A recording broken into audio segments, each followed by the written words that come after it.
Okay, I'm gonna call the meeting to order.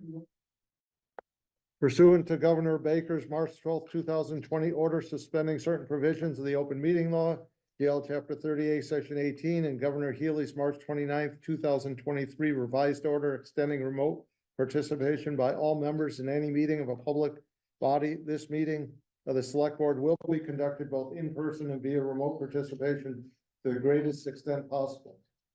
Specific information and the general guidelines for remote participation by members of the public and or parties with a right and a requirement to attend this meeting can be found on the town's website. Committee members and members of the public may attend this meeting in person or remotely. Instructions for remote access can be found at the top of the meeting agenda. Every effort will be made to ensure those attending remotely can access the proceedings in real time via technological means.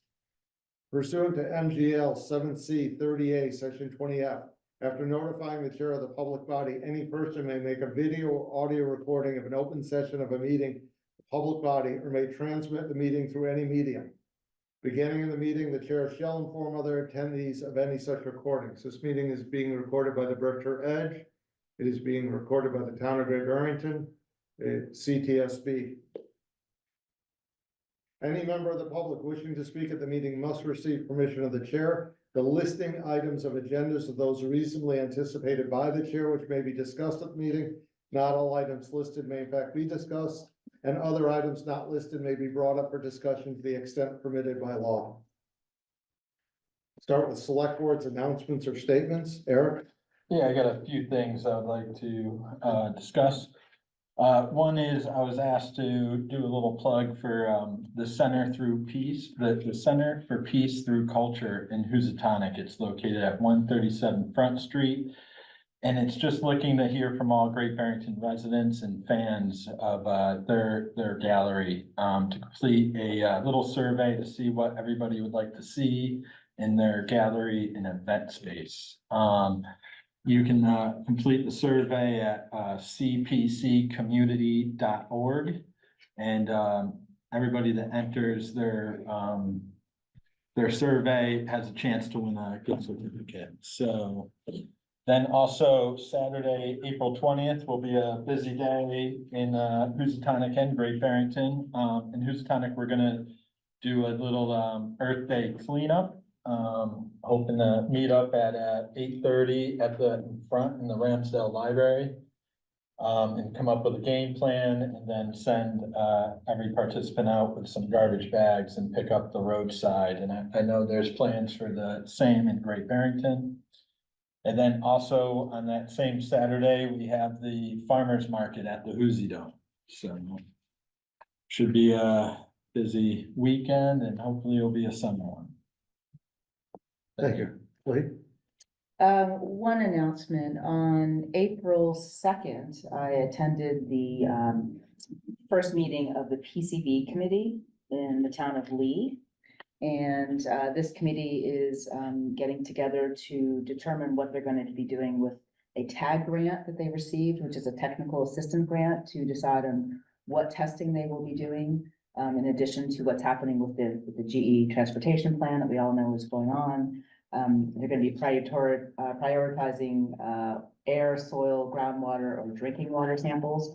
So this is a very, very important PCB committee that's keeping track of how things are going with the transportation plan. The meeting that was supposed to happen on April 3rd at the Lee Middle High School, that was postponed because of weather. So I'm going to be attending the new meeting as long as I'm here. And I will be updating this board on how things go. And thank you for the letter, the last meeting that we submitted to the EPA for the quality of life compliance plan.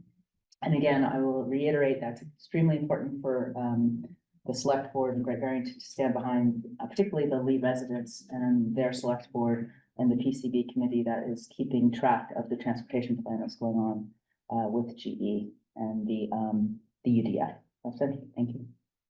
Approval of minutes. Do you have a motion? I make a motion to approve the February 26, 2024 minutes. Second. Any discussion? All in favor? Aye. The other, it's unanimous. The other two, we will move to the next meeting. Licenses and permits. Application to amend a common victualer's license, Guido's Fresh Marketplace, 760 South Main Street. Chris, can you just make sure the mic is? Thank you.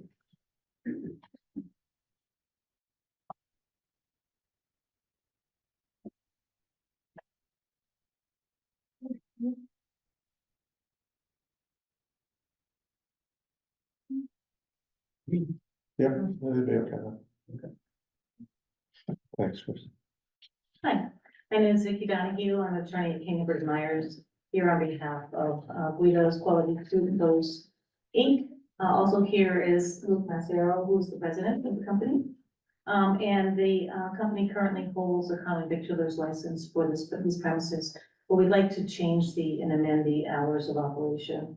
They're currently from Monday through Sunday, from 9 a.m. to 7 p.m. And we'd like to extend those so that they would be the same 7 days a week from 7 a.m. to 9 p.m.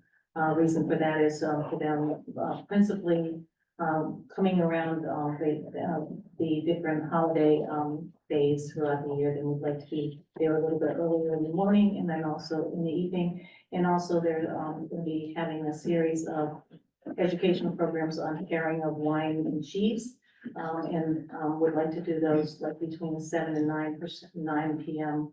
Time frame, so that those can be at the tail end of the store, regular store hours. Are there any questions? So it's only just the hours of operation. Just the So hours, that's all we're yeah, talking about. and, you know, they won't always be open these hours, but, you know, certain times they will be, so it's just easier to have the extension on both sides of the day. Do I have a motion? I move that we approve the amendment to the common victual license at Guido's Fresh Marketplace to extend the hours from 7 a.m. to 9 p.m. Second? Any discussion? All in favor? Aye. Unanimous. Thank you very much. Application for a common victualer license with Juju LLC, 70 Railroad Street, Barrington, next to the triplex. Is anyone here to represent them? Yeah, I thought you would. Hello, pretty simple. I'm looking to bring, Just name. my name is Josh Irwin. I'm the owner of what will soon hopefully be Juju's, also known as Good Juju LLC. I'm looking to be in the triplex. This is in the adjacent storefront that is now connected to the triplex. And we're looking to serve tasty food and delicious soft serve ice cream to anyone who wants to join. Do I have a motion? I make a motion to approve the common victual license to Good Juju. Second? Discussion? All in favor? Aye. Unanimous. Good luck. Thank you. Here's. Application for a common victual license, Beer Butter, Inc., 323 Main Street, Barrington. Good. Yeah, I am John Bella. I am trying to open across the street, the old Subway. Juice, acai bowls, smoothies, stuff like that. We open 8 to 5 roughly, When do you plan to open? hopefully in a couple days. Excellent. Do I have a motion? I make a motion to approve the common victual license for Beer Butter. Cool. Second? Yeah, hold on, we gotta vote. Any discussion, questions? Excited. All in favor? Right.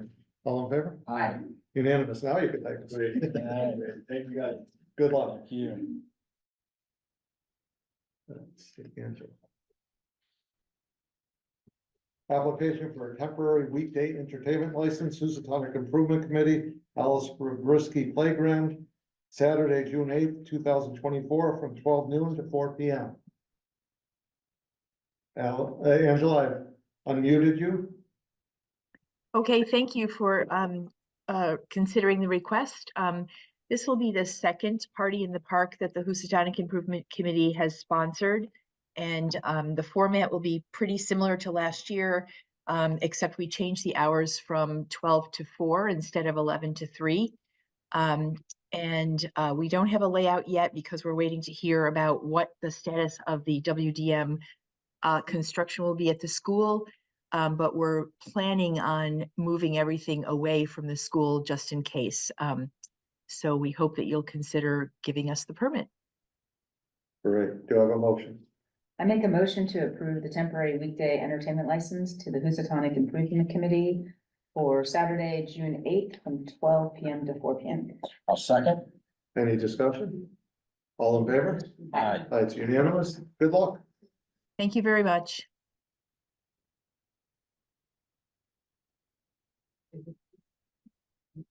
Okay, application for a temporary weekday entertainment license, Mahawi Performing Arts Center Annual Gala, 52 Castle Street, Great Barrington, Thursday, August 1st, 2024, 4:30 to 8 PM.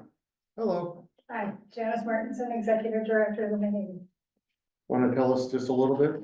Sure, this is our annual gala. We've done this outside either in Town Hall Park or down at Memorial Park. This year it'll actually be up at 52 Castle Street up above the theater, among other things, hoping to coordinate very carefully with the car show, which is happening the same day in town.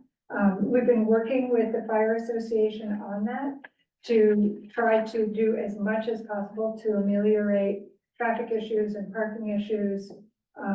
And happy also, we've always worked with the town on our galas and welcome doing that even more intensively this year. So we're looking for permission to put up a tent, have a dinner, possibly have a little music, but again, we would coordinate that with the car show so that we don't have competing noise. And I think that's the story. If you want me to tell you more, I can, but. Okay, I have questions. Go ahead, a motion. I make a motion to approve the one-day liquor license to the Mahawi Performing Arts Center. Oh, sorry. Thank you very much. I make a motion to approve the temporary weekday entertainment license to the Mahawi for their annual gala on Thursday, August 1st, from 4:30 to 8 PM. I'll second that. Questions? Yeah, I guess just, maybe this is a question for Chris, but, just like the DRT full review, is that taking place since we have two aspects? Cause I just wasn't sure if everybody went through it. DRT staff has reviewed both events. Yeah. I've had a subsequent conversation with Janice, and we do suggest that both events come in and meet with staff again, just to make sure that we continue to coordinate and communicate. Yeah. So if you'd like to make that part of your request, Yeah. you probably don't have to. I think both parties are very responsible and Yeah. in touch with us anyway, but we do strongly encourage that and expect to meet with them Yeah. several times over the next few months. Okay, go ahead. So what are because it's gonna be so busy downtown, what are your thoughts about people parking that are coming to the gala? Like, because usually I think we give you some of the spaces in town hall. Are we still giving spaces for that, or is that? No, that will be car show space. Yeah, so what are you gonna do? Well, we're looking at, the train station parking. We're also encouraging people to, we'll hyper communicate and encourage people to plan to come in very early, to plan to carpool as much as possible.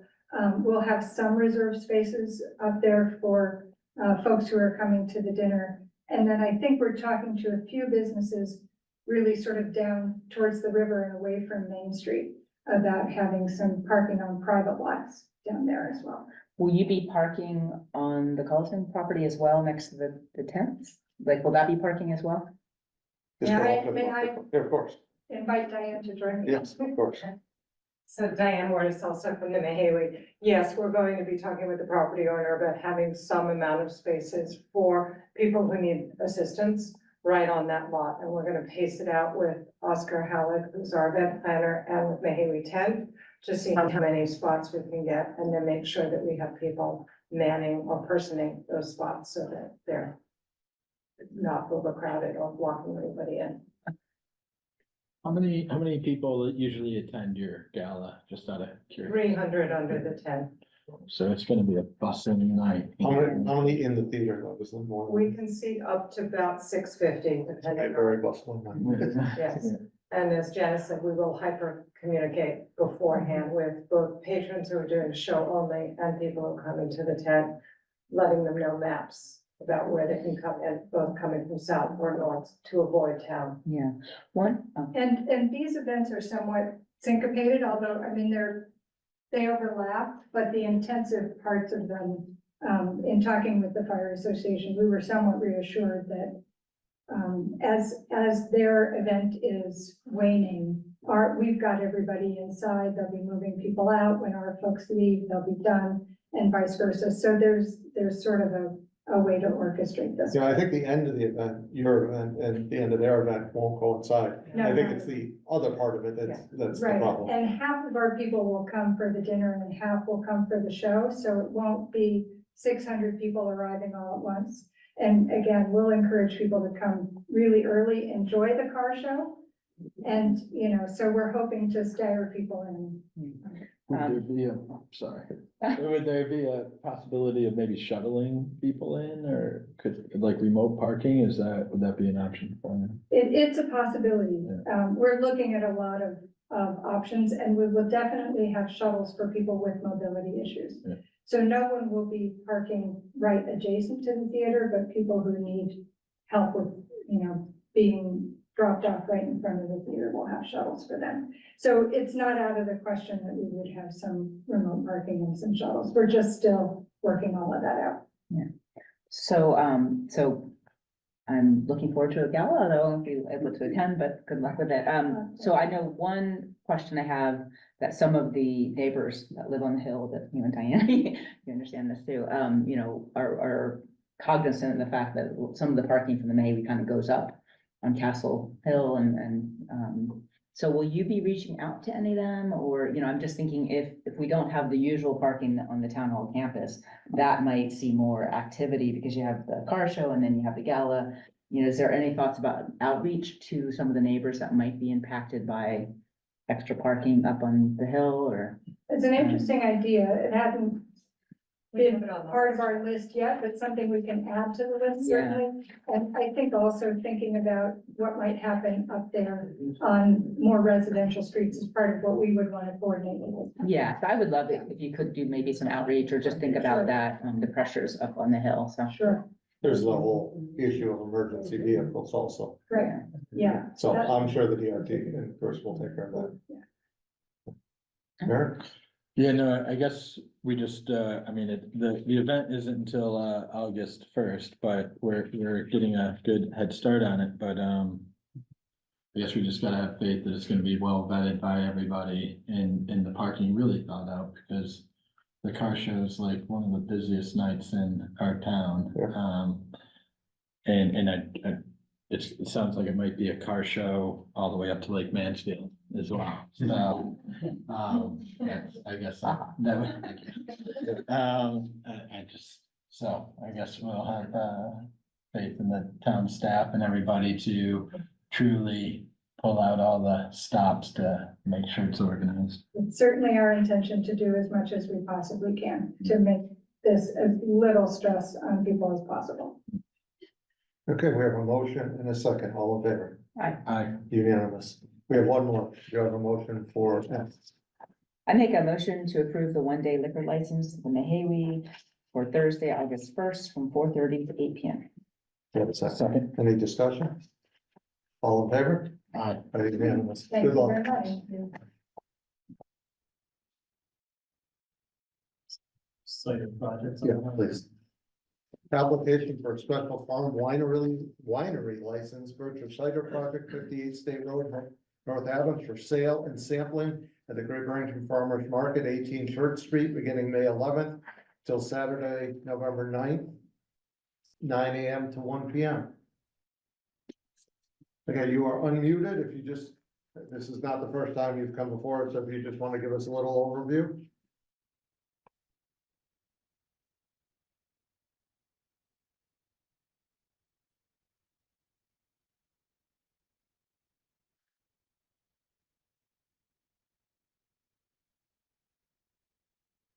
You are unmuted, so No. No. Go ahead. go ahead, Krista. I'm not sure I have the abilities. There we Those are go. fine. Can you hear me now? Yeah, sorry about that. That's okay, no problem. Hi, Catherine Han, one of the owners of Berkshire Cider Project. This will be our third summer at the Great Barrington Farmers Market. We sell hard cider in bottles for folks to take home and enjoy wherever they please. And then we're also offering just 1-ounce samples just to help folks make their decision about which cider they want to choose. So looking forward to being part of it again. Thank you. Do I have a motion? I make a motion to approve the application for the special farm winery license to Berkshire Cider Project. And for sale and sampling on Saturday, May 11th until Saturday, November 9th from 9 AM to 1 PM. Second? Questions? Comments? All in favor? Aye. Okay, it's unanimous. Good luck. Great, thank you. Okay, public hearings. Cable and Vine Inc., application for multiple amendments to liquor license, change of ownership interest, LLC members, LLP partners, trustees, and issuance transfer of stock, new stockholder at 700 Main Street, 2A, Great Barrington. There's someone here? Hi, yes, I'm here. There. Can you hear me? Okay, yes. Do I Hi, have a I'm motion Michael to- Gold. Yeah, hold on 1 second. I just want to make sure you were here. Do you have a motion to open the public hearing? So moved. Second? Roll call vote, Eric, Aye. Lee, Aye. and I. Go right ahead with an explanation.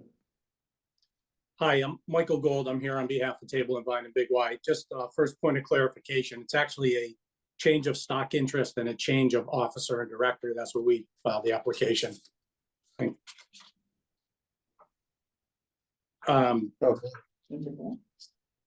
Okay, interesting. Officer and director.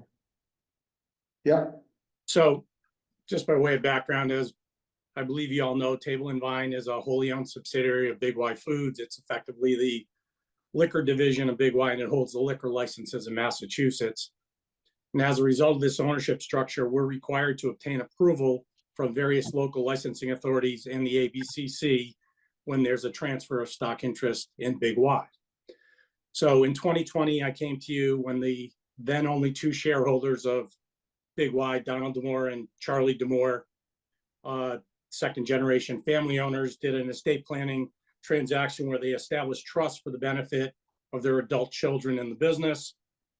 And they transferred non-voting shares of Big Y stock into those trusts, and it was approved by the town and the ABCC. Well, in late 2023, those same two individual shareholders made additional stock transfers for the benefit of the same children. And similar to 2020, the ABCC suggested that we get their approval first. I guess they call it an inverted filing process. And I believe you've received a letter from Ralph Sacramone of the ABCC dated February 27th, where they have approved the transaction, subject, of course, to your approval as well.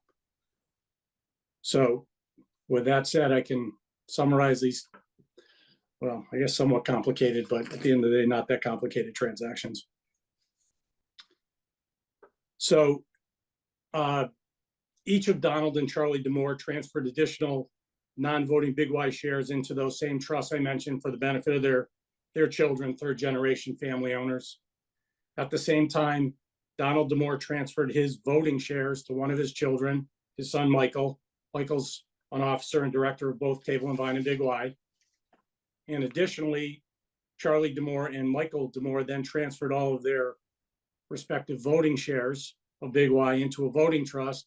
They are the only two trustees and the only two beneficiaries. So we sort of rearranged the deck chairs a little bit. Additionally, we had some changes to the officers and directors of Table and Vine. Charlie Demore and Claire Demore Daly have resigned as officers and directors. And the new additions to the officer and director ranks are third generation family members, Christian Demore and Nicole Demore Schneider, and they are both existing trust beneficiaries and directors of Big Y. So I guess FYI, the only person in all of this paperwork that's new to you is one of the trustees of the Donald Demore Gifting Trust, Todd Schneider, who's Donald's son-in-law. So it's my long-winded explanation. thank you. Public comments and questions, speak in favor or opposition.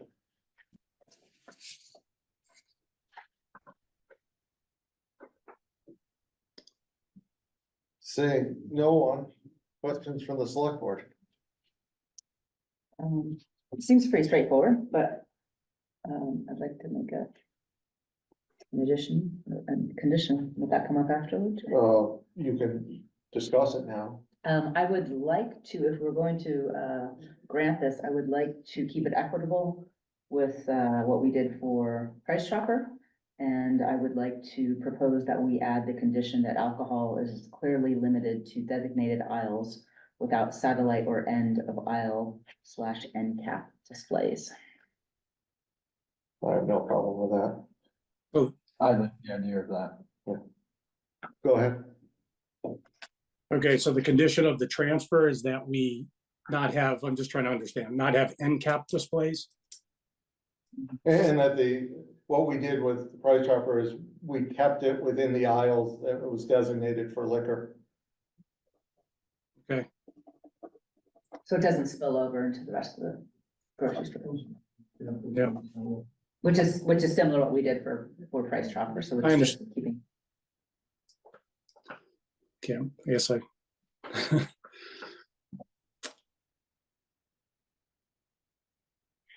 Do I have a motion to close the public hearing? So moved. Second. Roll call vote, Eric, Aye. Lee, Aye. and I. Okay, select board discussion.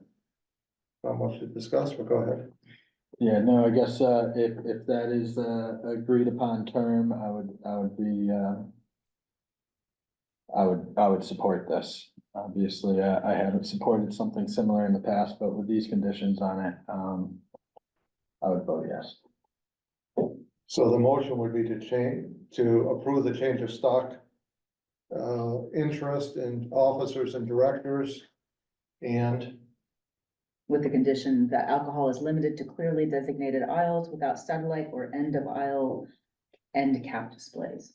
I ask a yeah, Excuse go, me, let me question. just. I'm not sure, because I didn't look at this before, but I think, isn't the entire store licensed for the alcohol? Isn't that the way that it worked? Previously it was, but we put conditions on Price Chopper when they wanted to do their. If you want to, I'll give you the opportunity, since you seem a little uncomfortable, to let us withdraw, and if you want to continue this, to talk to your people first and continue it to the end of the month, we can do that. That would be great, since this was a little bit of a, I don't know, surprise. I understand where you're coming from. I just, like I said, I wasn't aware that that was going to be a condition. No, I understand. Withdraw the motion So moved, withdraw the motion. and withdraw the second. Second. Okay, so the motion and the second are withdrawn. We need a place, time and place certain. So either April 22nd or 29th. Do you have any preference? The 22nd was supposed to be for the warrant, but it's spilled over to a lot of other things, so. We can do the 22nd if that works for you. Okay, so motion to continue to the 22nd, 6 p.m. for Barrington Town Hall and remote. So moved. Second. Any discussion? Roll call vote, Eric, Aye. Lee, Aye. and I, it's unanimous. We'll see you on the 22nd. All right, thank you. Appreciate it. No problem.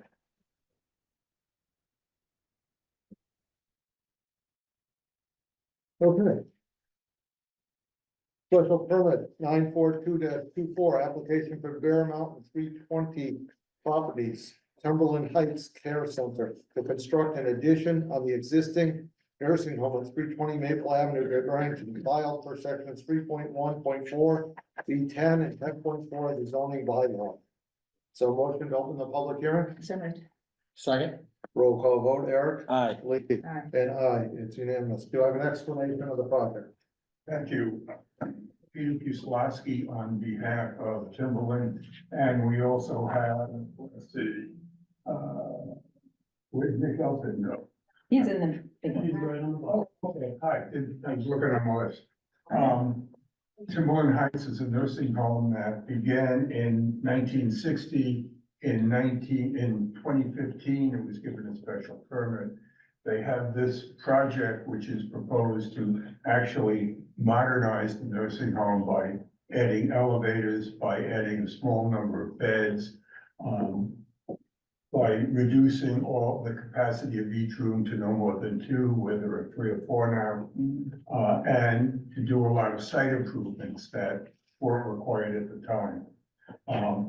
I'd like, Mr. Elton, our architect, to present the project.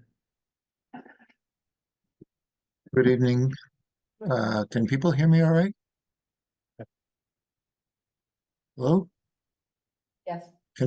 Okay, great. I guess I'm going to try to share the screen, if that's acceptable.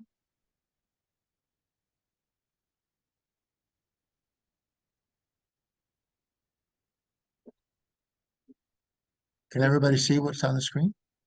No. No. I'm sorry, is the answer no? No, I think we have to get it from, I think Steve's doing it now. It's got the ability. Yeah, he has it.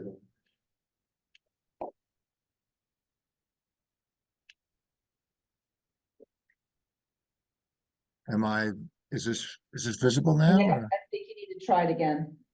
Okay. This might take me a minute more, excuse me. No problem.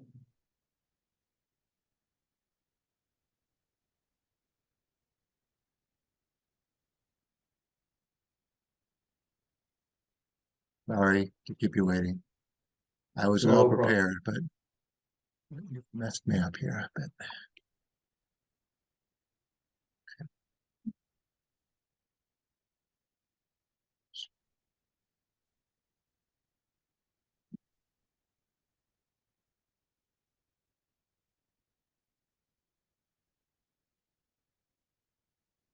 People see this now? No,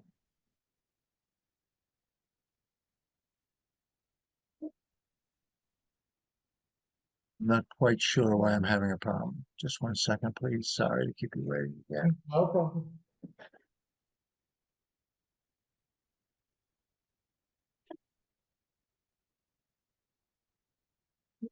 There we go. Okay, can you see it now? We think see it- your folder. you just have to open it. I'm sorry, you don't see, do you see I think you images just have on to the double screen? click it. We Yeah, see your screen, we just have to open it. you just need to open it.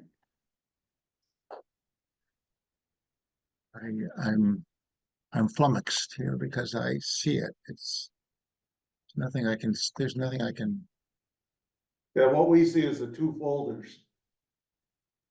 We don't see what's inside the folders. There you go. Now, We're getting better.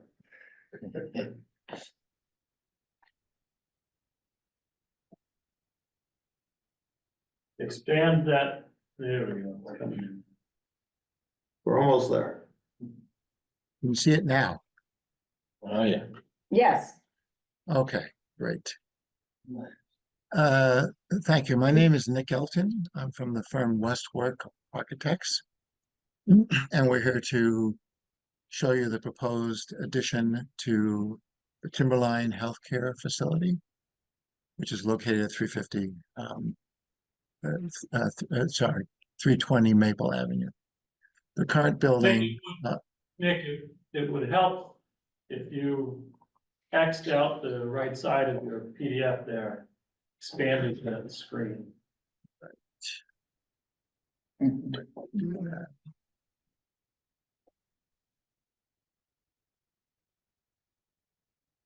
not quite. Okay, I'm going to move you to my other screen, so just hang on for a second, please. I'm going to stop sharing for a second. I'm sorry, is that? I'm really sorry. I didn't come Okay. prepared to have this difficulty.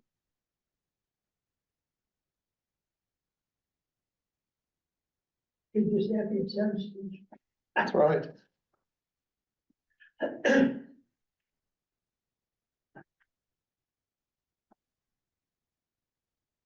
Huh.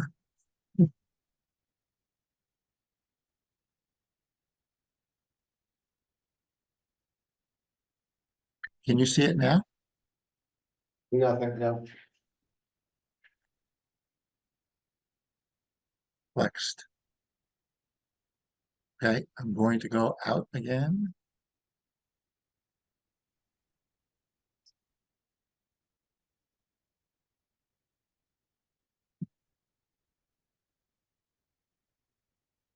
Okay, we see it, just have to enlarge it. Right.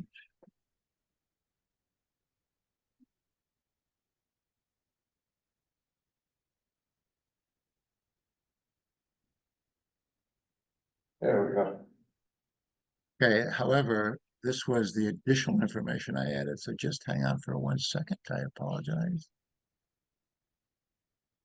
Okay, can you see it now? Yes. Okay, I'm really sorry about this That's delay. okay. I apologize. So the project in question, I will proceed. The project in question is a proposed addition of 13,150 square feet to an existing nursing home facility. The existing nursing home facility, which you can see in the upper right-hand portion of the image here, is a 3-story building of 29,000 square feet, approximately a 10,000 square foot footprint. And the proposed addition is a 13,150 square foot 1-story addition, which you can see in the lower portion. So it is located on Maple Ave, 320 Maple Ave. As you can see in this drawing right here, it is a 25-acre site, and the red mark is approximately where the addition is, about 800 lineal feet off the main street. So this is the irregular shape of the lot, as you can see, and there is the existing building located on the lot. And this is another drawing that shows the existing lot with the existing drive. There's an existing driveway up to the building, and there is currently a parking lot and on the eastern side of the building, and it extends around. There is a service road that extends around to the back, and then around to the west and back to the south and reconnects to the driveway. This has been reviewed with the fire department in terms of emergency vehicles, and it's also done for truck delivery, so it will not require them to turn around. So this is an enlarged partial version of the site. Again, the driveway coming in from the south, from South Main Street, the existing parking lot, and the driveway around, and the service road that comes off. As you can see, it's not quite connected on the survey, but you can see that it's connected here and comes back.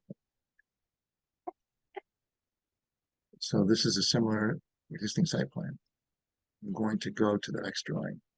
So, sorry, maybe I should just, so again, within the context of the larger site, this is the existing building that's proposed. There is an addition that's proposed here, an L-shaped addition that is proposed to be added to the building. The existing building currently has 71 beds in a mix of bedrooms that have 1 bed, 2 beds, 3 beds, and 4 beds. When completed, all the 3 and 4 beds will be reduced down to 2 beds. And there is a proposal to add a total of 12 new beds over the existing 71, bringing the total to 83. But the addition is a total of 27 beds, all in 2s and 1 bedrooms, because there are 15 beds being eliminated from the existing facility and moved over to the new facility. The new addition will be accessed. The new addition and the new main entrance to the building will be accessed from the east, from the parking lot, from the lower end of the parking lot, and enter directly in. The existing current building has a stairway at the rear, an egress stairway, and a fire escape as a secondary means of egress. This has long been a point of contention with the building department, although it is permitted under DPH requirements and technically permitted under the code. It has always been seen as being inappropriate as a secondary means of egress for the special needs population. This population is for people with traumatic brain injury. So the proposed addition proposes to add, I guess I'll switch to this drawing. This is the proposed addition, and it proposes to add a second elevator to the building. There is currently 1 elevator in the building, and add another stairway to the building, so that the fire escape will be eliminated, and there'll be one means of egress here, and a fire escape that serves the existing building. Sorry, fire stairway that serves the existing building, and a new elevator that serves the existing building. The new addition is proposed essentially at the limits or at the level of the existing basement of the existing building. The site falls off very dramatically in a southerly direction. It falls off about 20 to 20, between 20 and 25 feet from the proposed current southern edge of the building to the proposed new southern edge of the building. So, there are currently 56 parking spaces on the site. We're proposing to rejigger the parking spaces a little bit, but the requirement under the current zoning code is, even with the new addition, that the requirements are for 54.6 spaces, or i.e. 55, and we are offering 56. So we are not essentially proposing to increase the number of parking. There are frequently, most of the time, much of the parking, not much, but I would say 30 to 40% of the parking is not currently used. So there is no problem, essentially, in terms of parking. The proposed addition, as I said, includes a total of 14 rooms, 13 two-bedrooms, 1 single bedroom. It also includes a large day room and a cafeteria space that will be run by the residents as a way to increase their skills. So it will act as a cafeteria, a cafe, more of a cafe and meeting space for the entire development. It is assumed that the most highly functional residents will be housed in this new wing, with the intention that they will be more functional to be able to be trained to operate the cafe. And it will be assumed that staff and other members of the community, other patients at the facility, will be able to come to the cafe and avail themselves of the beverage machine, vending machines, and very light amount of food. This is not a full kitchen by any means, and is not intended to really do any real preparation of food except for microwaving and a 2-burner cooktop. So that's included in here. There's also several offices, a new nurse's station, common bathrooms. All bedrooms currently will have a dedicated half bath for each resident, as opposed to what they previously had, where sometimes there are 2 4-bedroom rooms that share a bathroom, i.e. 8 people on a half bath. So this gives you the sense of how it's located within the site. And this is just a diagram to show during construction how they'll handle parking, the site trailer, material storage, dumpsters, etc. I will be showing another drawing, but this is a site drawing that was preliminarily proposed will be presented to the planning board.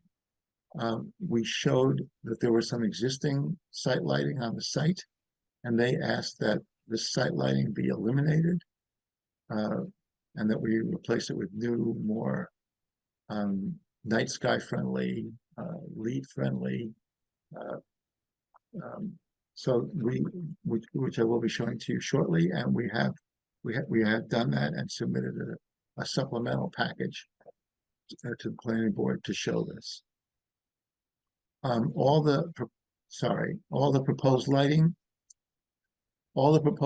here is either bollard lights or pole lights, or lights that are attached to the building. They are all down lights, and they comply fully with the requirements in terms of lumen level on the site, and do not exceed it. They're underneath the lumen levels. And it's really more to create an ambient light and adequate light for safety and operation. So there is a large amount of landscaping proposed for the site. Mark LeReger, who I believe is there in person, will be presenting the civil engineering portions of this. So I don't want to steal his thunder, but essentially there will be some storm, there will be storm drainage. The current building has no storm drainage controls. So there will be storm drainage added in this area directly to the south of the addition. And the overflow will be housed in a swale in this area. All of this area will be strongly, heavily, newly landscaped, way and above what is currently there. Most of this area is currently just a wooded area. And this is a drawing that shows that we are proposing to cut around 60 in order to be able to accommodate the new addition and the drainage areas that are required.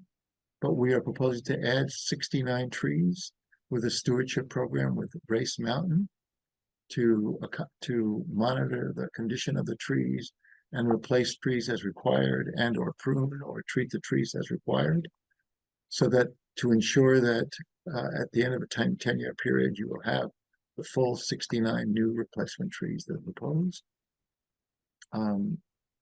And this is a similar thing to what we did at the Windrush project on South Main. Mark, are you there? Here. Do you want to present and just tell me what you'd like to do? Do you want to present your portion of the project, please? Sure. Hello, Mark Levesque, Bose Land Services. This is an existing conditions plan. I think Nick pretty well went through this, but you can see the slope, and you guys were out there today. It goes from north to south. There's a small contributing drainage area that we designed the whole stormwater system for. And we are meeting the Massachusetts stormwater standards for this contributing drainage area. So this just shows where we perform the test pits to verify the soils. And like Nick said, the existing conditions with some focus maps. Nick, do you mind going to the next slide, please? Again, this site plan, which Nick pretty well explains the driveway, the existing building, proposed addition, also shown as the courtyard areas with some playing services for bocce, shuffleboard, an outside sitting area, and a couple paths that one serves the basement mechanical building for a request, I think, by the fire department, and then another gravel path to the lower level of level land. I explained to you guys on site too that so ladders can the fire access the fire perform rescues if needed. And that's also where our stormwater system's going. The cursor is now. So that is and then again, the stormwater basin is down below, but the next plan shows it a little bit better. Don't mind, Nick.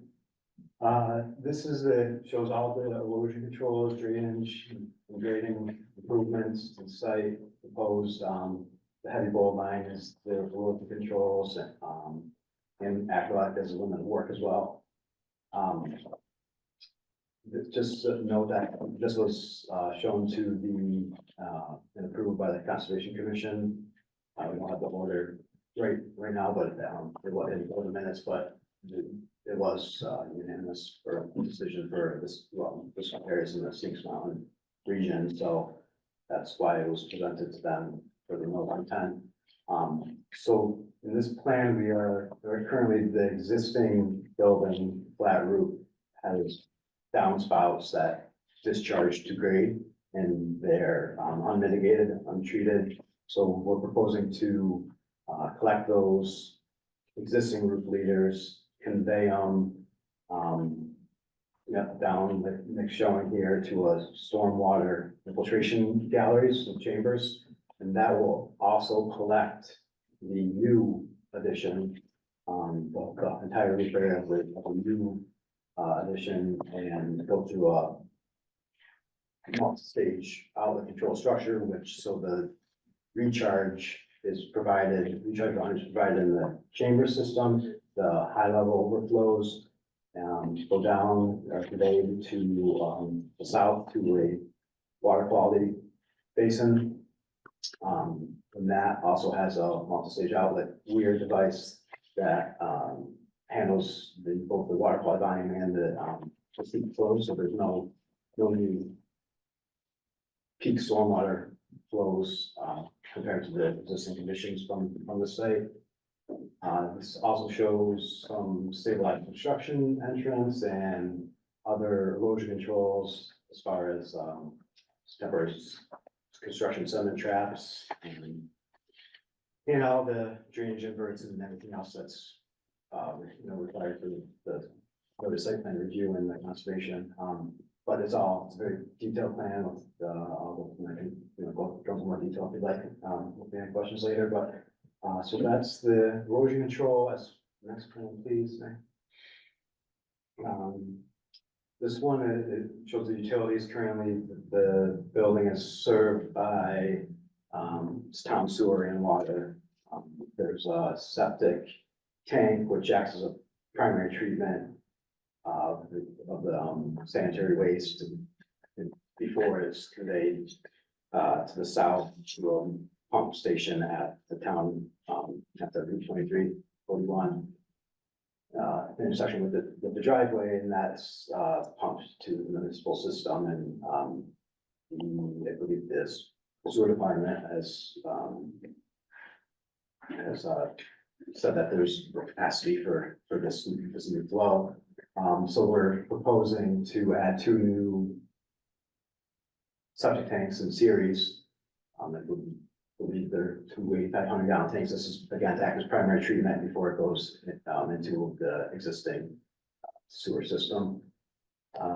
Also shown is a new water line is existing main that serves the existing building, and this new addition will have both a fire service and a new hydrant, as well as domestic water line service to the mechanical room.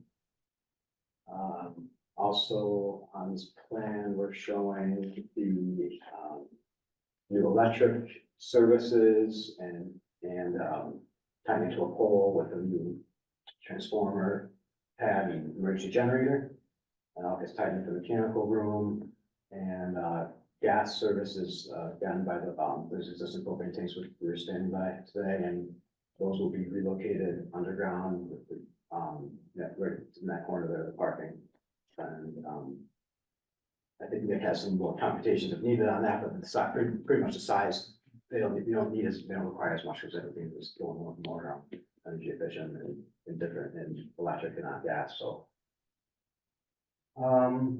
so that's the utility plan, and the rest are really a bunch of site details and typical details. Well, I can go through if you'd like, but that's pretty much the civil part of it. Excuse me. And I'm not sure if our LA's on, but Nick may be able to talk more. He did talk about it, so I'm not sure if there's any more you know about that. But I guess I'll hand it back to you, Nick, if that's okay. Great. Yep. Thanks. So these are drawings of the existing building. I'm going to just take you a bit further along here. So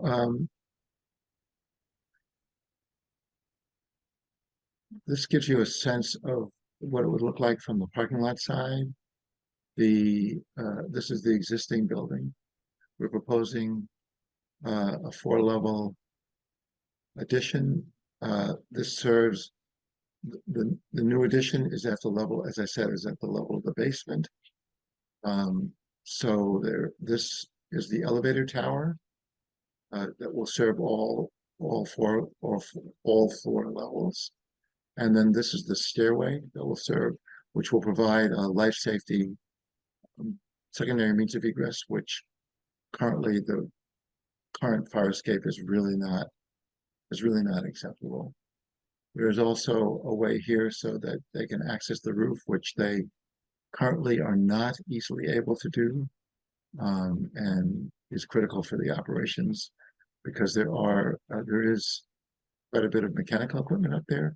But more importantly, the project proposes to add solar on the existing building and on the new building.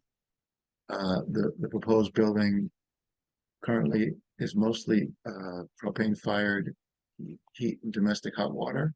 But when the project is completed, to comply with new energy requirements by the state of Massachusetts, and also to be LEED, we believe LEED Gold compliant. The new building will be both the new building and the existing building will have solar. The new building will have electric heat pump system for the heating and cooling of the building. It will have heat pump assisted domestic hot water, electric hot water that will serve the new addition and will serve the existing building, so that the only remaining requirements that will have propane will be the existing heating system in this building, in the existing building, the cooking facilities for the kitchen, and the laundry facilities in the building. And then there will be a new emergency generator put in that will be propane fired as well. Currently, the current emergency generator is diesel fired, which is environmentally problematic and also has a very limited time period in case there's an outage of power for an extended period of time. So this is the eastern view, or the view that faces towards the parking lot. This is the western view, which is facing into the courtyard, which is, as Mark mentioned, includes walkways, bocce, shuffleboard, an outside patio which is covered with an awning, and most importantly, a 12-station raised bed community garden for the residents as a therapy add to the building. You can see the dramatic drop from the south side of the building to the south side of the proposed addition. This is the view on the north side of the building. This is the existing building pretty much, but this is where the fire escape was, and it would be removed. And there are two openings that are doors now that will be infilled with windows.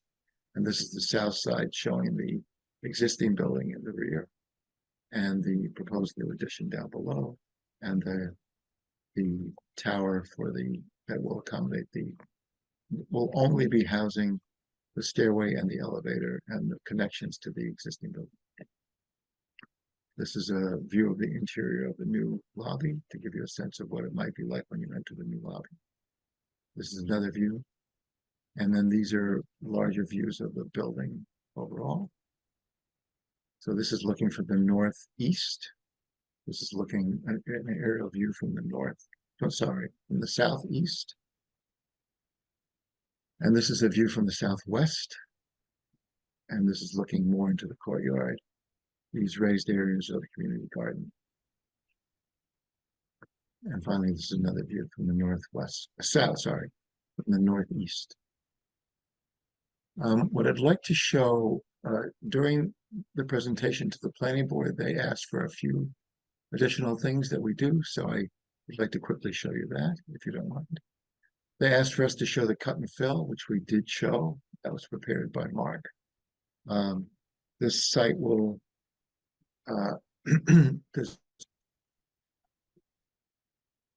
will not have, is essentially site neutral, but depending upon some of the materials that we find when we excavate the existing building, we may need to export some material and import substitute material for it.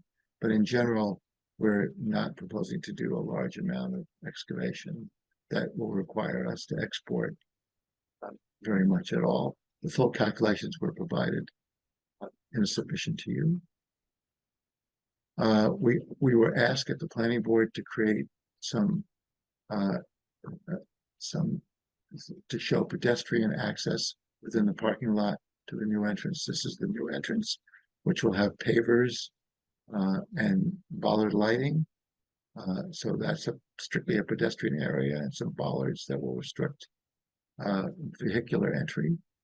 And then we are proposing to add this area of pedestrian access that will be striped to show pedestrians the way that they can enter.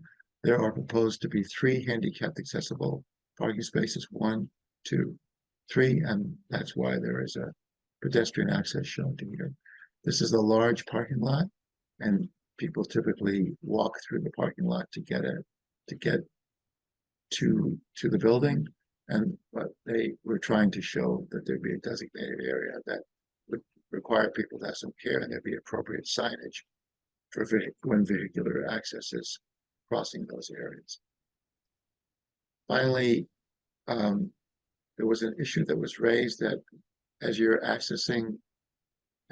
driving on Maple Ave coming from the west, that if you look across when you're about a quarter mile to the west of the site and you're driving on the street, if you look up at night, you can see some lights through the trees during the winter. So we wanted to show what it's like if a person's standing there, what the site view is, to address 2 issues. Number 1, the proposed tower addition, which will be approximately 7 or 8 feet higher than the proposed building, to allow for access to provide access, stair access to the roof.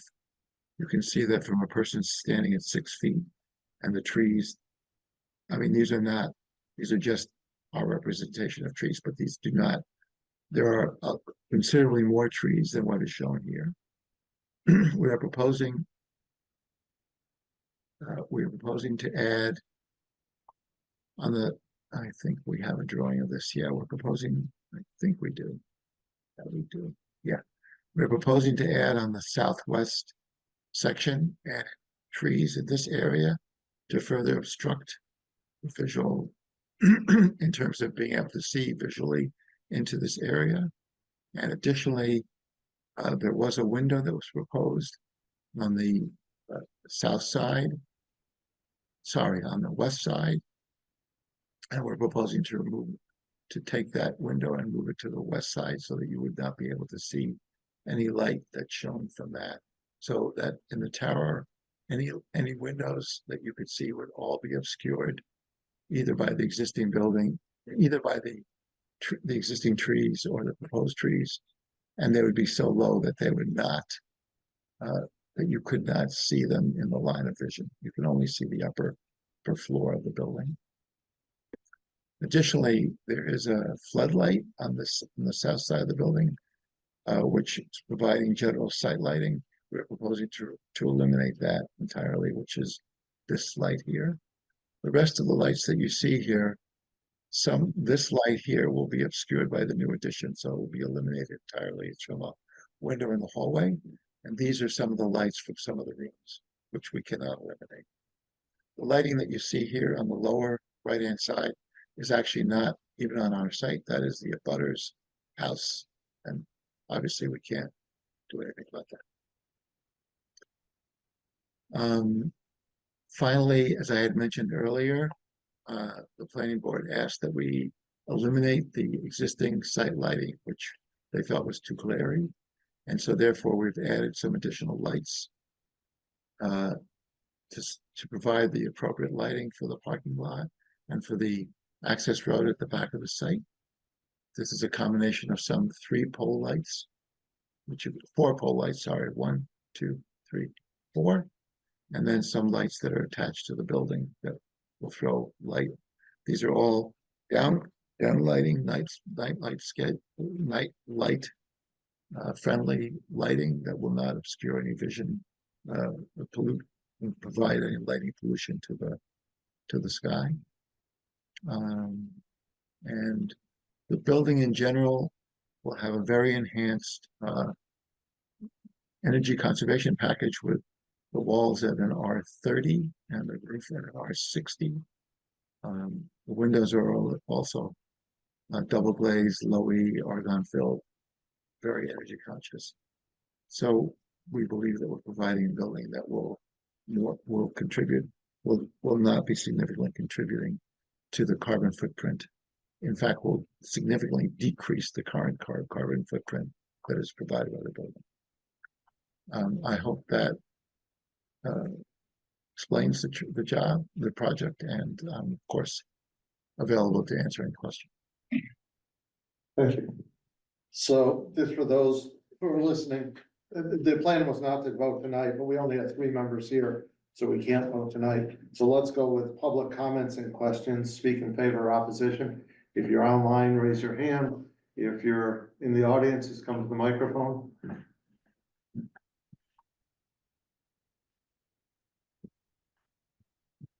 Yeah, go ahead. Walter Atwood, 370 Maple Avenue. At the present time, I can't see that nursing home because of the trees. By the looks of what they're removing there, it's gonna become a visual problem to me. Really could care less about Hank and looking at lights, but I just want to see the building. I've lived there 50 years. I haven't seen it since I moved there.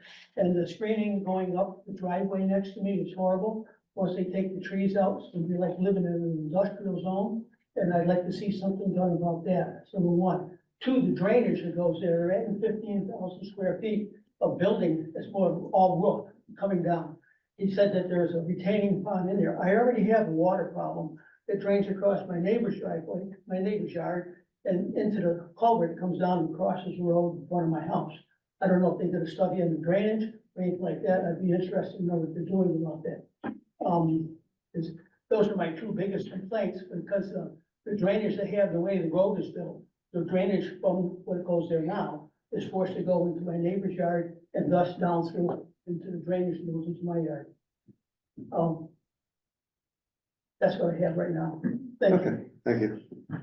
Anyone else? I have a letter that I'd like to introduce. You have to go to the microphone. Who's the letter from? Me. Okay, that's fine. Just state your name and address.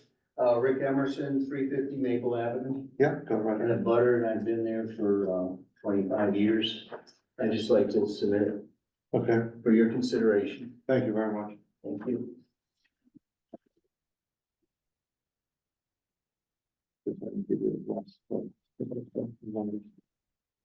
If you want to just read this into the record. Sure. March 25th, 2024. Dear board members, I have been an abutting neighbor of the Timberlawn Heights Nursing and Rehabilitation Center for close to 30 years. Although my property is set back from Route 23, it feels very secluded due to the fact that there are numerous mature trees at the rear of my property. These trees are between my property and Timberland Heights. Removal of these trees could impact the current rural charm of not only my house, but could affect my neighbors and impact the far-reaching views of anyone traveling east on Route 23. A significant increase in the footprint would result in a loss of rural charm to a residentially zoned neighborhood. The 47-foot height of the elevator that greatly exceeds the town limit of 35 feet could also detract from the rural charm aspect of the neighborhood. Even though a current balloon test could help determine this, the mature trees presently on site would prevent a true visual impact study, as many of them are slated for removal with the new addition. There's also the question of whether this new stormwater system will be compatible with the existing culvert system on Route 23. The landscaping plan does not appear to show a sufficient number of mature trees being replaced for screening. It appears south of the service road, all trees are being left intact, which is fine. However, to effectively screen the entire modified building, you would need mature planted trees running along the north side of the service road. Placement of the addition of the north side of the existing building would greatly alleviate much of the impact on the neighborhood and community, as many of the mature trees now screening the building would remain. I hope as a board you will take your time to review the stormwater impacts of this project, as well as the visual impacts of the proposed landscaping plan, so that the changes to the site will not be detrimental to the neighborhood. Yours truly, Richard Emerson, a budding neighbor. Anyone else speaking in favor or against?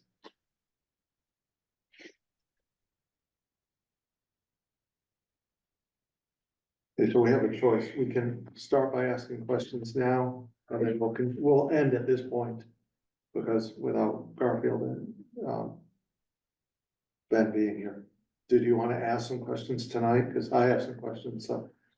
Yeah, I mean, And then we'll can continue that. And then we'll continue it. Okay, so I can ask one question. According to this letter, and I was gonna ask the same question, the 47-foot height of the elevator exceeds the town height limit of 35. Is that correct? That would be my first question. I don't know who's here to answer that. I assume Nick. It does exceed the height limits, but there is a section in the code which permits for non-habitable and life safety uses similar to this, that we're permitted to build this, and it's compliant with the current requirements. This has been discussed both with the town planner and with the building inspector, and they both have determined that this is compliant with the current zoning requirements. My other question, then I'll let my other board members ask. You're replacing, if I heard correctly, 69, you're putting in 69 new trees. And if there's a 10-year plan, how many of the trees coming in are somewhat mature or mature trees? Now, most of the trees are, in fact, about 3-inch caliper. Obviously, that is what's normally done on most projects, and the reason that we're proposing the stewardship program is to ensure that at the end of the 10-year time period, when the trees are more mature, that you will in fact still have 69 trees that will be planted. See, the problem is at my age, I don't want to wait 10 years, and I don't think neighbors should wait 10 years either. It seems a little rough to say in 10 years you won't be able to see it. So I have some problems with that. Lee? Yeah, that was my big question, is the 10-year wait to have mature trees. And did you say 3-inch trees? 3-inch caliper, yeah, 3-inch caliper is the typical size, which is not unusual. No, 3-inch round. You did say 3-inch. Yeah. So, well, so what's the? 3-inch diameter, Okay, so what's the height approximate? probably 8 to 10 feet, most of them. I mean, there's a full landscape plan, so I'm happy to share that with you. But just Or that's in your approximately, submittal. we're talking 6 feet, or? We know it's in the I think submittal, we're asking you. I'm just asking you, so the current trees are probably what, 30 feet, or what are the trees roughly? What do you propose planting? I think most of them are 8 to 10 feet. And then currently they're how many feet? 90 to 100. 90 to 100? Okay, so that's a big difference. The other question I have. I'm sorry, I take exception to 90 to 100, but there's certainly a lot. I would love to, maybe when we get back, if you could give me a rough estimate on what the current height is of the trees. So we can have a sense of the difference between the current trees and the trees that you will be planting. The other question is, the Conservation Commission had some conditions. I would love to see the minutes and see what their conditions are. They're not available yet. Yeah. Yeah, when we come back. Yeah. So when we come back, and then I'm assuming that it takes in, that considers the Scenic Mountain Act, correct? Yes. Okay. Yes. Okay, so I will, that's it. Yeah, so a few of my concerns along the same as that have already been voiced, but the general appearance of as you're traveling along Maple Ave, and a lot of times it's hard to get a full visual when you're looking at a flat job site view. So I understand the future plannings and the layout, but I guess if there was an image of what it actually looks like when we're traveling down Maple Ave or coming, whether we're going west or east. To me, after walking around there today, seeing how far out the building is extending, it seems like it will be pretty much a bare mountain for a while. So that would be a concern for me. And then also just curious about the backside. There was the one picture that you showed, and it looked like there's a significant amount of clearing going up the backside of the building as well, which I would be curious about. I guess, I don't know, I mean, I would be looking for maybe like 3D renderings or something just to truly understand the impact. of the excavation and the clearing of this property. And with that being said, after walking around the property, my questions would be, is all the main construction is it just gonna be towards the new addition, or is the existing building getting revamped as well? Am I supposed to answer, or can I answer some of these concerns Please do. now, or? Please do.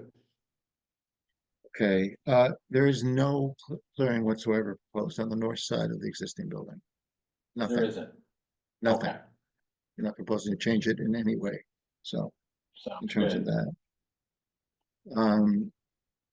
I'm sorry, what was the very last question? I was curious if there's any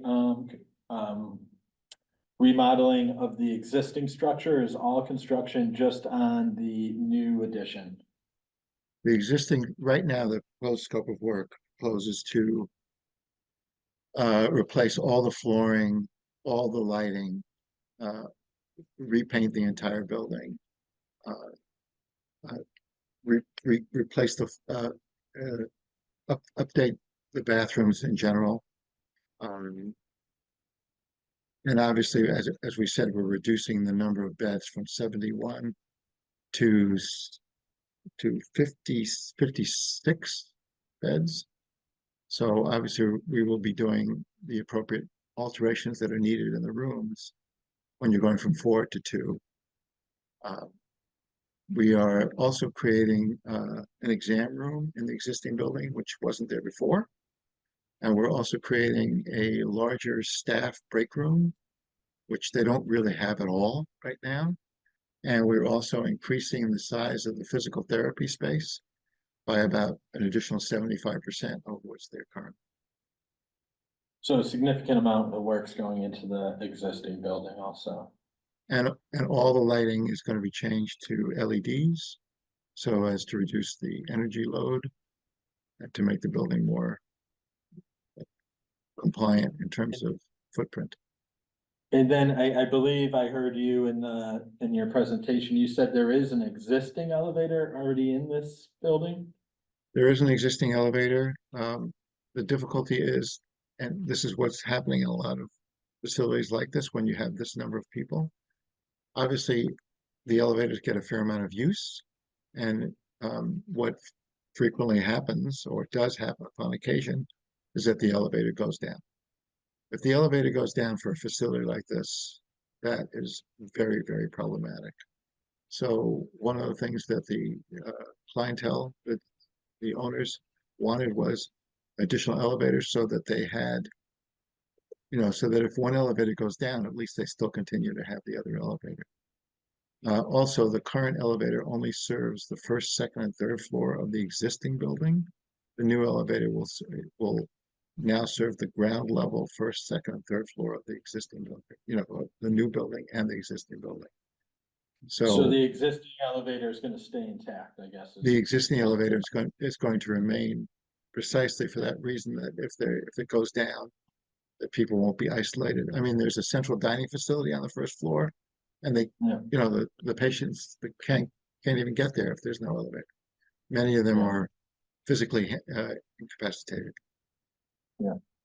So, yeah, I guess, at the end of the day, I understand the need of, it sounds like it's some tight quarters in the existing building, and I like the idea of, giving all the clients more space, own rooms, and I do see the need for the more space. My main concern would be just the clearing of that hillside. And the excavation and building up. You mentioned just how, and it was obvious when I was there, just how quickly it drops off. And so if we could talk about the elevations just a little bit and how you're gonna carry that out, and then is it just return to gradual hill? Is there gonna be a giant retaining wall? Can we explain that a little more in detail? Yes, And I can. I mean, we are working with the grades, which is why the building steps down. The existing addition is right now 9 foot below the first floor. And then there is, the only portion that's below that is a mechanical space. So there's a mechanical electrical room, which is about 18 or 19 feet below the level of the existing first floor.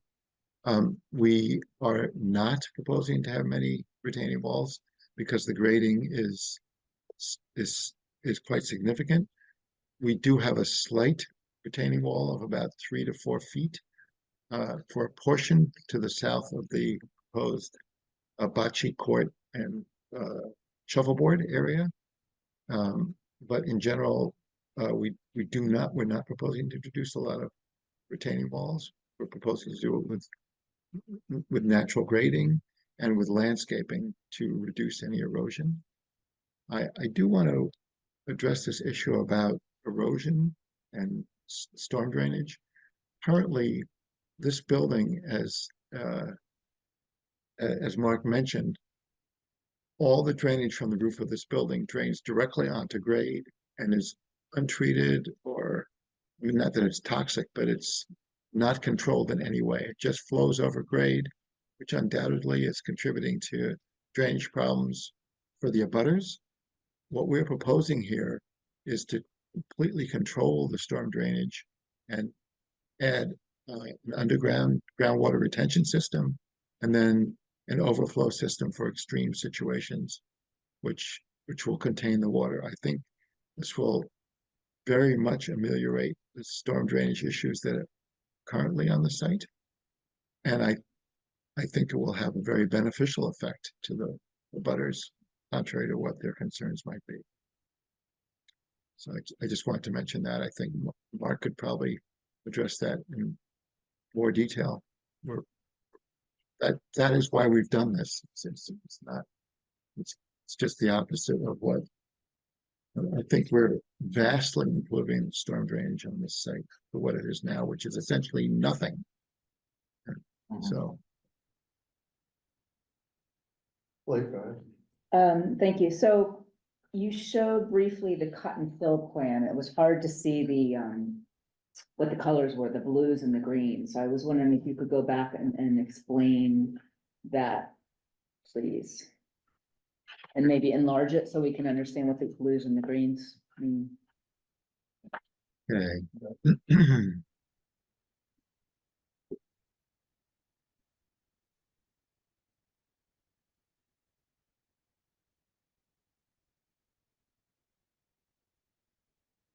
People see this well?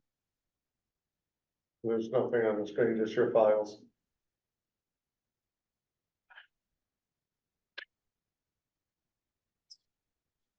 Just the colors. Let me try again. I'm sorry. That's okay.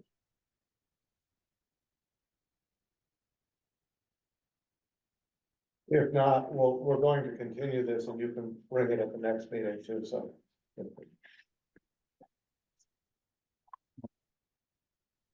While you're doing that, I'm also gonna ask just for, at the next meeting, if we just get a comparison of the current stormwater, which I hear is almost nothing system and the current one, just a little bit more detail. And verbally or? Yeah, that's fine.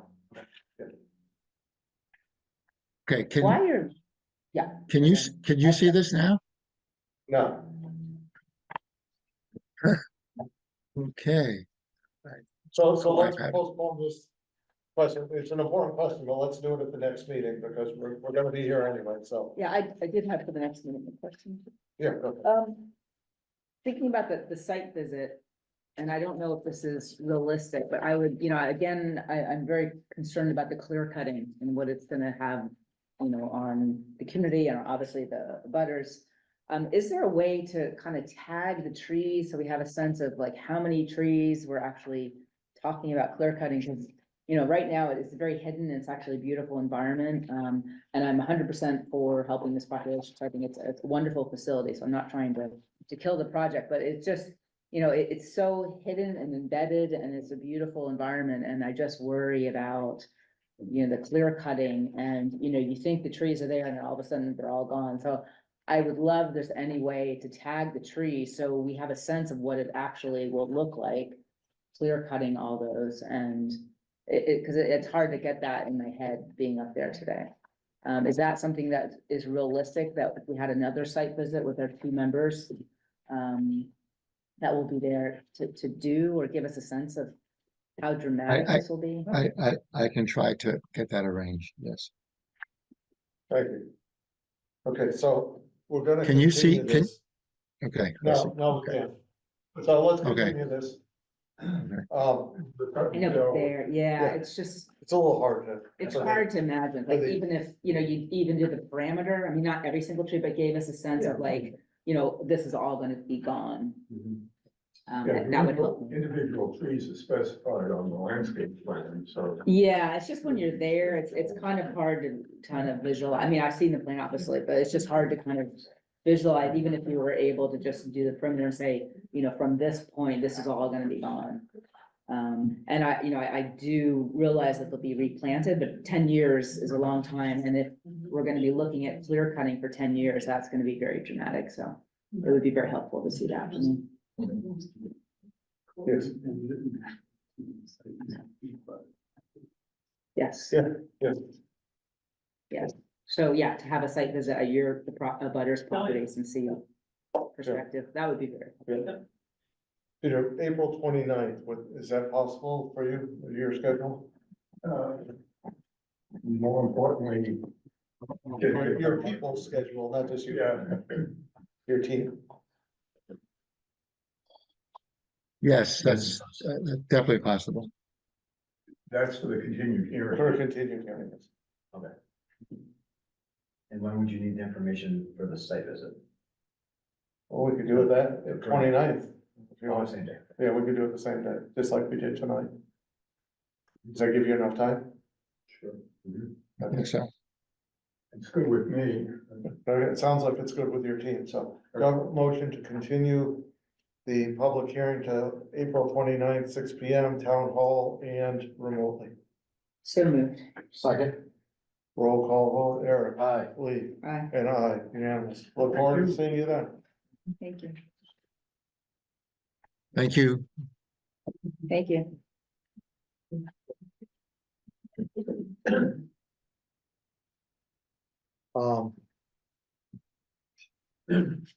Thank you. Thank you. New business. Cable franchise renewal. Running out of people. Do you see anyone here today?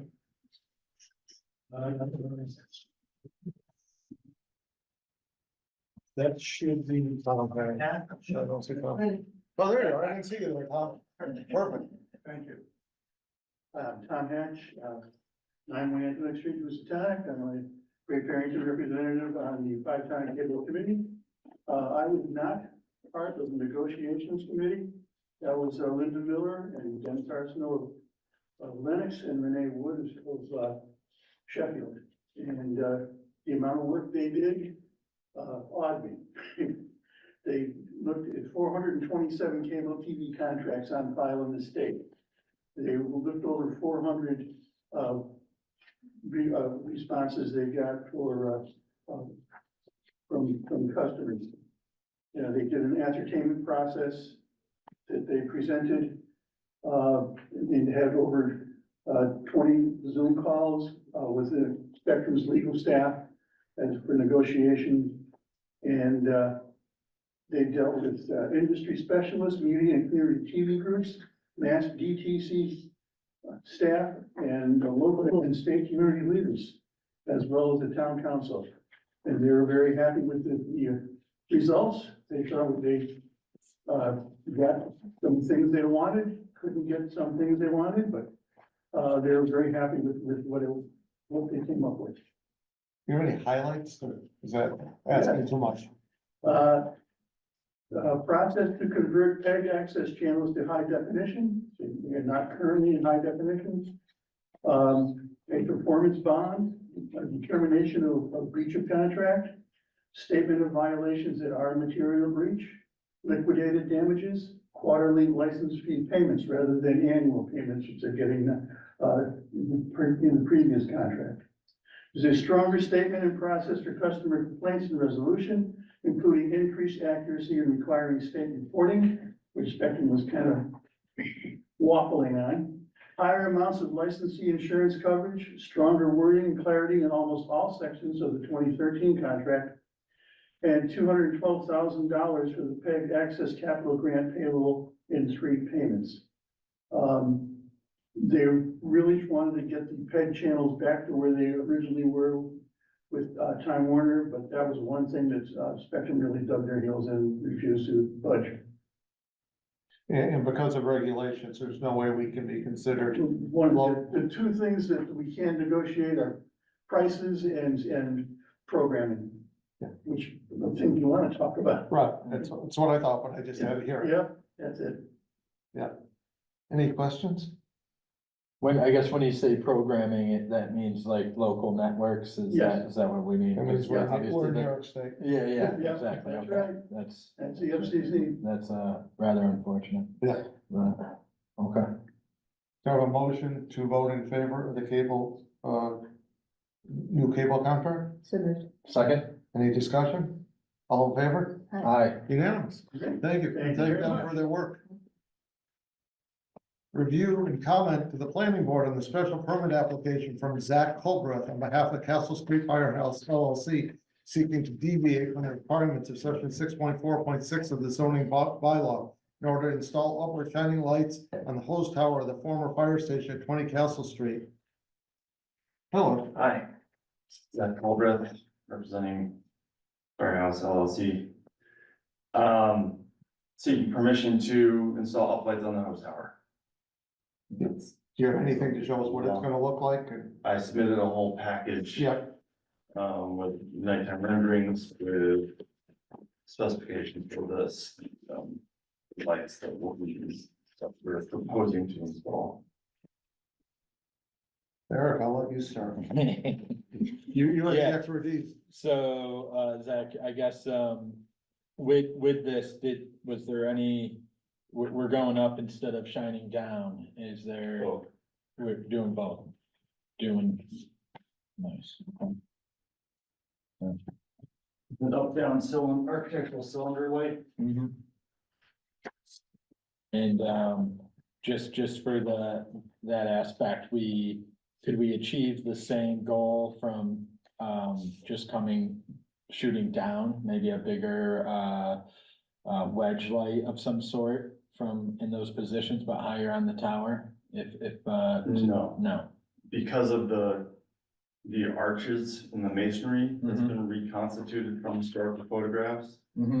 The detailing of that masonry will be lost if it's merely downlit. Okay, yeah, I understand. And there isn't really enough wall space essentially above the arches, the inlaid arches. I looked at this a little bit within the rendering to do like sign lights. Basically like Mickey Mouse ears that would be sticking off the cornice line. And I just thought that looked silly. And as far as like yeah, it would be hard to catch that from the top with any sort of LED tape or track. It would be hard to get all the details, it would probably take away from it, right? What Yeah, would be, to do that, you'd have to be projected off, right, kind of hanging out like arms. Yeah. With lights kind of shining back to the building. So there's no chance of spillover, right? Like you have to, like, if it's high, it's not gonna spill over into the sky, like it's, shining up, so I'm just assuming that it's not. Well, It's hitting the the wall. lighting spec has a tilt to the throw of the light. There will be spillover to the night sky. It's not 100% Do angle. we have like a sense, or is there rendering of what that would look like, or how much spillover, or is there a sense of like what that actually might look like, the spillover? I mean, like how strong? From the sky. Yeah, like if you're talking spillover, is it gonna be like a spotlight? I mean, I guess I'm not a lighting, it looks beautiful, by the way, but I'm just wondering, it was black sky, and then now we're gonna have some kind of spillover, so I'm just trying to get a sense of what actually the spillover will look like. Is there?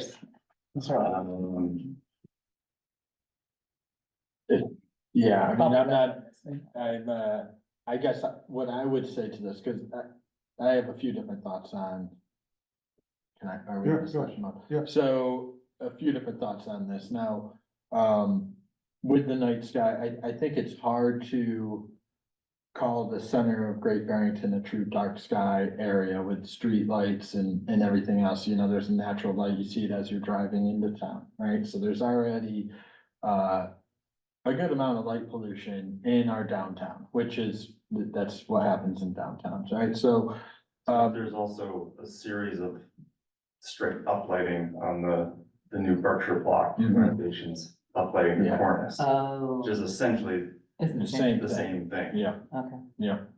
So it then, I guess the only other thing I would say, I mean, this building's beautiful and they're trying to show the artwork of it and, personal opinions, the historic building, uplighting, architecture, I'm a fan of it being lit up, you know, and the dark sky, I understand that, I understand the want for that from neighbors in the outskirts of town and remote areas more.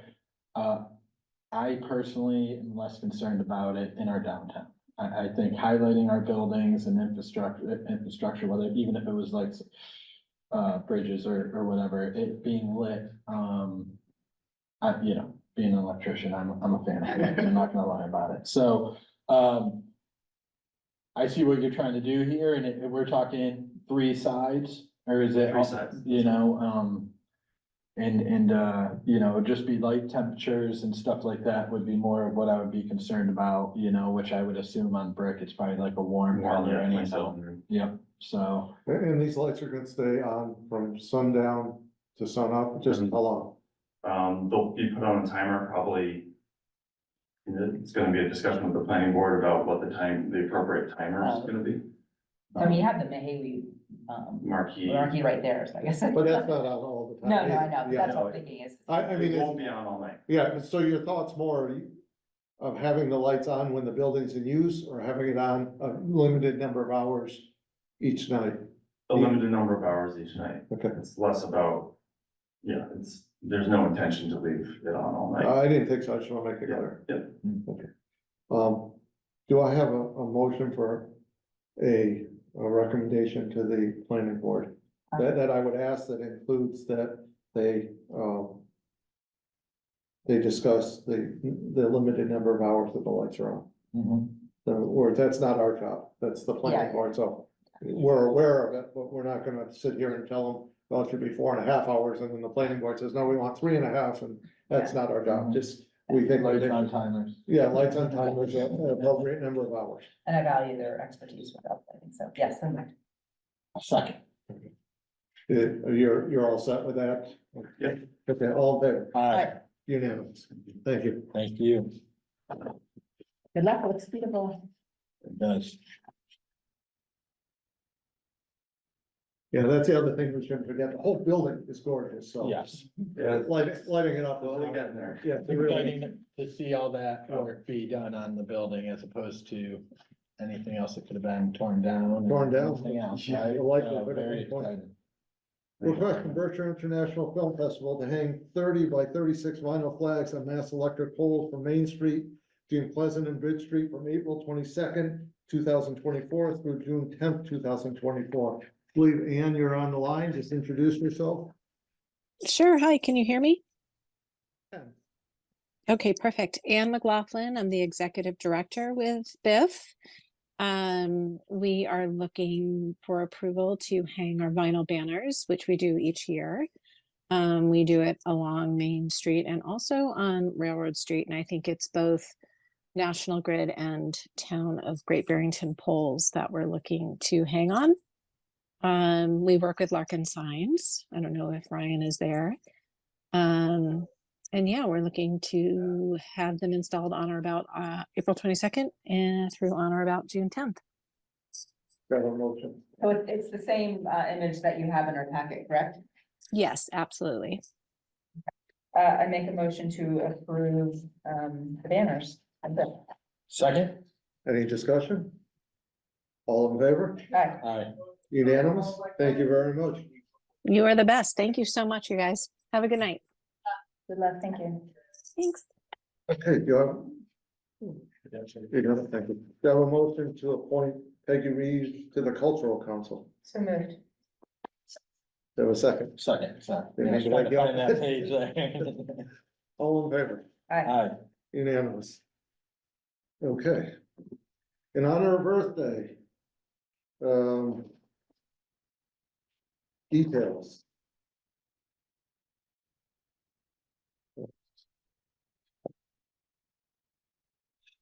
So. Beginning Tuesday, April 16th, yellow and green bags for roadside trash pickup will be available at the following locations. The Claire Hague Senior Center, the Town Hall, Mason Library, Ramsdale Library, and the Housatonic Post Office. Bags will be available on first come, first served basis. More details on road cleanup sites will be available at pickup locations and on the town website. People are asked to leave their filled bags at a central location for pickup by the DPW, and they will do that the day after the event, which is the event's April 20th, Saturday, so it won't be the day after, it'll be 2 days after, it'll be Monday, the 22nd. And our DPW is helping to coordinate this. In Housatonic, this is both Great Barrington and Housatonic, in conjunction with Housatonic the Beautiful and the Housatonic Improvement Committee. It's people will meet at the Ramsdale Library on April 20th at 8:30 a.m. Coffee and pastries, another incentive. Cleanup begins at 9 a.m. and there'll be a barbecue to follow at the Housatonic Commons at noon. Anyone have anything to add? I'm sorry I'm gonna miss it. I won't be here. That sounds great. For great weather and a big turnout. Yeah, that would be Even though we great. didn't have a lot of snow this year, there sure seems to be a lot of garbage on the side of the road. Unfortunately, I agree with you. Okay. Next is citizen speak time. We're outlasting our audience tonight. Seeing no one for citizen speak, select board time, Eric. Yeah, I guess I just wanted to say after tonight's meeting, just in the last few meetings, just exciting to see a lot of the new restaurants, new storefronts going in all over town. Pretty exciting, a lot of young folks coming in and starting their businesses. It's good to see. I agree. Lee? Nope, nothing for me. And nothing for me, media time. By unanimous consent, we are adjourned. Thank you, everyone.